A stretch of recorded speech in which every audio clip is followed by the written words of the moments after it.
ocorreu em 26 estados e também Distrito Federal, com a participação de 221 mil profissionais. A ação faz parte do calendário de ações da Secretaria de Operações Integradas. Comenta hoje as notícias conosco no Jornal da Manhã o Marcelo Rocha Monteiro. Marcelo, eu queria ouvi-lo. A gente sabe, infelizmente, o Brasil tem países de uma verdadeira guerra civil, infelizmente, em relação aí a mortes, assassinatos e também a violência. Aqui andar pela região da Avenida Paulista hoje, todo cuidado é pouco em relação ao celular, os furtos aumentam demais aqui em toda essa região. Então, a área nobre, a periferia, então é generalizado, de fato, aí todo esse cenário. Você avalia que nós temos aí possibilidades, houve uma melhora, inclusive, os governos divulgam isso, para dar o nível de violência que vivemos, e também essa questão que envolve o CAC, a questão das armas. Como é que você avalia tudo isso, Marcelo? A criminalidade no Brasil tem uma causa bastante óbvia, que se chama impunidade. Você fazia referência aos furtos de celulares na Avenida Paulista. Um réu primário que tenha cometido um furto simples, ele no Brasil tem direito à suspensão do processo. Ele não vai nem a julgamento. Então, qual é o significado disso? Qual é o sentido que faz esse tipo de coisa? Um réu condenado por homicídio, num homicídio simples, por exemplo, a 6 anos de reclusão, ele cumpre 1 ano em regime fechado e vai para a rua no regime semiaberto, com direito à saída temporária, a trabalho externo, só precisa voltar à prisão para dormir. Qual é o sentido que faz esse tipo de coisa? Um réu condenado por tráfico de crack, de cocaína, também vai cumprir apenas uma fração da sua pena em regime fechado, que é o que eu chamo de prisão de verdade. A única prisão de verdade é o regime fechado, que ele fica do lado de dentro da cadeia. Ele vai cumprir uma fração da pena em regime fechado e vai passar para o regime semiaberto, no qual ele só precisa ir à prisão à noite para dormir, e durante o dia fica solto por aí sem qualquer tipo de controle. Então essa é a causa indiscutível da nossa criminalidade, é a impunidade. Vale a pena cometer crime no Brasil, vale a pena assaltar, vale a pena furtar, vale a pena eventualmente matar, porque a punição, se vier, é branda demais. Então, nós temos esse quadro lamentável. Temos tido progresso nos últimos anos, com redução da criminalidade. Eu atribuo esse progresso a uma postura de uma parte importante dos nossos governantes, que pararam de passar a mão na cabeça de criminosos. Alguns ainda passam, mas uma parte importante parou de passar a mão na cabeça de criminoso, dizer que ele é uma vítima da sociedade, dizer que ele furta ou rouba o celular para tomar uma cervejinha, coitadinho, não é nada demais, e passou a dizer que lugar de criminoso é na cadeia, e que o policial tem que partir sim para o enfrentamento. E isso serve de estímulo para o policial que está na rua e que durante anos foi, em parte, continua sendo demonizado. O bandido é a vítima e o criminoso é o policial. É assim que se vende essa... Eu quero fazer menção a essa ONG que foi objeto da matéria inicial, que fala dos 21 mil eventos.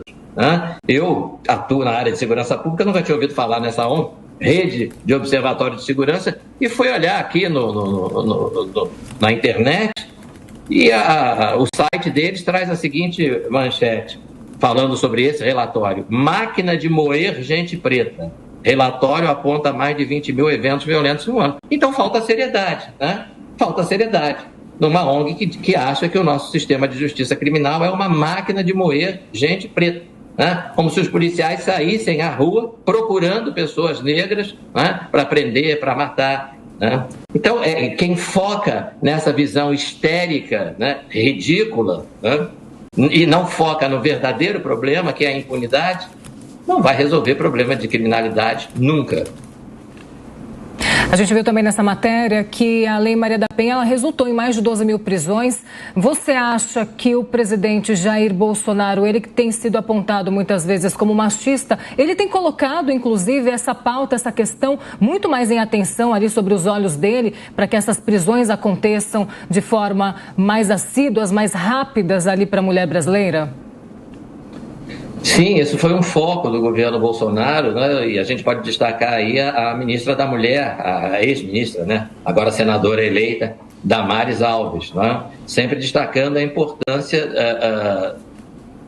de se atuar na repressão à violência contra a mulher. Agora, repito, né? Por mais que sejam louváveis os esforços, tenham sido louváveis os esforços da ministra, do governo Bolsonaro nessa área, precisa haver uma mudança na legislação, né? A pena para um marido que agride uma mulher ainda é muito branda, né? A lei de execução penal é muito branda. O Brasil não adota a ideia, né, de cumprimento integral de pena. Uma coisa que não faz sentido nenhum. Quer dizer, se você foi condenado a 5 anos de prisão, você deve cumprir 5 anos de prisão. Se foi condenado a 10 anos, deve cumprir os 10 anos. Né? Então a gente vê o sujeito condenado a 6 cumprindo 1, né? Condenado a 12 cumprindo 2, condenado a 10 cumprindo 4, dependendo do crime. Né? As penas que a gente vê, né, que vocês da imprensa aí, dos jornalistas que destacam essa área e muitas vezes, né, informam: saiu hoje a condenação do réu fulano a 40 anos de prisão. Essa pena estabelecida na sentença condenatória no Brasil hoje, ela é ficção. Ela não corresponde à realidade. Daqui a pouco você vai ver aquele condenado a 40 anos na saidinha temporária, daqui a pouco você vai vê-lo no regime semiaberto, daqui a pouco você vai vê-lo em casa, na chamada prisão domiciliar, no regime aberto. Né? Isso tem que mudar. Marcelo, dentro desse cenário que você está trazendo para a gente, como é que você avalia a possibilidade de que as pessoas possam ter mais acesso às armas? Esse eterno dilema e conflito e polêmica, mais segurança, menos segurança, como é que você avalia? A gente sabe, né, que foi uma plataforma de campanha do presidente Bolsonaro e ele, ao longo desse mandato, ele de fato facilitou aí o acesso às armas. Há muitas críticas, nós tivemos inclusive aquele caso no início aí do texto aí, daquele jovem que levou uma arma de um CAC que lá na escola, infelizmente, matou outras pessoas. Como é que você avalia, então, essa questão das armas, algo muito discutido nos Estados Unidos e aqui também no Brasil? Olha, eu atuei como promotor em tribunal do júri, né? Ou seja, eu lidava basicamente com homicídio por aproximadamente 20 anos no Rio de Janeiro. Nesses 20 anos, eu não tenho como dizer a vocês quantos casos de homicídio eu tive, certamente não foram centenas, né? Foram milhares. Né? E eu posso dizer a vocês que eu sou capaz de contar nos dedos de uma das mãos, né, os casos em que o homicídio foi cometido com arma de fogo possuída legalmente pelo assassino. Né? Eu conto nos dedos. A imensa maioria desses homicídios foram cometidos com armas ilegais, né? Ou seja, não faria diferença alguma, na esmagadora maioria dos casos, se a posse da arma fosse ou não permitida pela lei, porque o criminoso obteve a arma de forma ilegal. Dá para dizer que o aumento da posse de arma legal, né, pelo cidadão comum reduz a criminalidade? Né?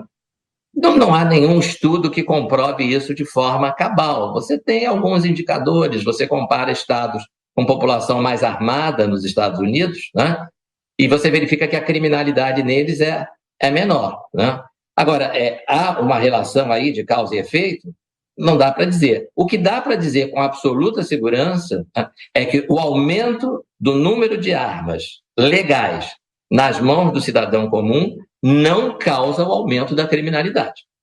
Se ele causa a redução ou não está comprovado. Mas que ele não aumenta a criminalidade, os índices de criminalidade não aumentam. E o Brasil é mais uma prova disso. Né?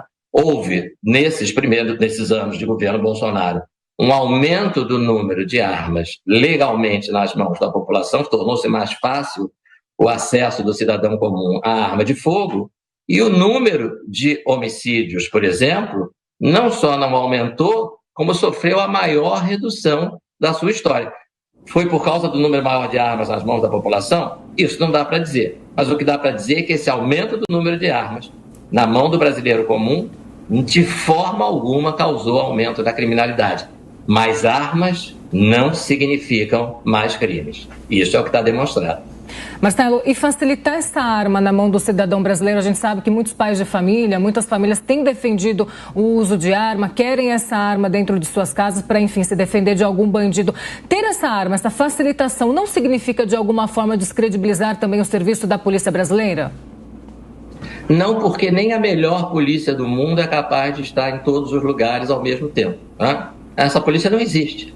A polícia de Nova York não é capaz disso. A polícia de Los Angeles, estou citando 2 exemplos apontados normalmente como alguns dos melhores departamentos de polícia do mundo, a polícia de Nova York e a polícia de Los Angeles, mas não consegue estar em todas as casas, em todos os lugares ao mesmo tempo. No Brasil, a gente viu uma situação muito complicada nos últimos anos, a partir do momento em que ficou mais difícil para o cidadão comum ter uma arma em casa. Né? Meu pai tinha arma em casa, eu lembro disso quando criança. Ele tinha um revólver, um 38, que era possível adquirir em lojas de departamentos sem maiores burocracias. Não é? Nessa época, e eu peguei isso no início da minha atuação como promotor na área criminal, era muito mais comum o furto em residências vazias do que o roubo, ou seja, do que o ladrão, o assaltante, entrar numa casa com os moradores dentro dela e render a família toda. O primeiro era mais comum. O ladrão esperava que a casa estivesse vazia para invadir e furtar lá o que ele quisesse furtar. E o dado triste de hoje é o seguinte: essa situação se inverteu. Hoje o ladrão prefere entrar na residência com a família, com os moradores lá dentro. Por quê? Porque ele sabe que a possibilidade daquele morador ter uma arma em casa é ínfima. No Brasil, ela não é de 1%, ela é de 0,00 alguma coisa por cento. É uma coisa lá na casa enfim, milésimos, né, em termos de percentual. Então, tendo essa facilidade, né, praticamente a certeza de que não vai encontrar resistência armada, ele prefere que os moradores estejam dentro. Por quê? Porque aí ele pode obter informações que com a casa vazia ele talvez não pudesse. Por exemplo, qual é a senha do cofre? Onde é que estão guardados os dólares? Onde é que estão escondidas as joias? Então, esse é o quadro triste aí dessa visão de que é preciso desarmar a população. É preciso desarmar o bandido. É preciso desarmar o traficante de fuzil. Esse é que é preciso desarmar. Não as pessoas comuns. Claro, você precisa ter cuidado, você precisa ter requisitos, você precisa ter verificação da sanidade mental, dos antecedentes, a pessoa precisa ter um curso, precisa ter treinamento e tal. Mas não é correto negar à pessoa comum o acesso à arma de fogo. Por quê? Porque nenhuma polícia do mundo é onipresente. Muito bem, dando sequência aqui ao Jornal da Manhã, a Justiça Federal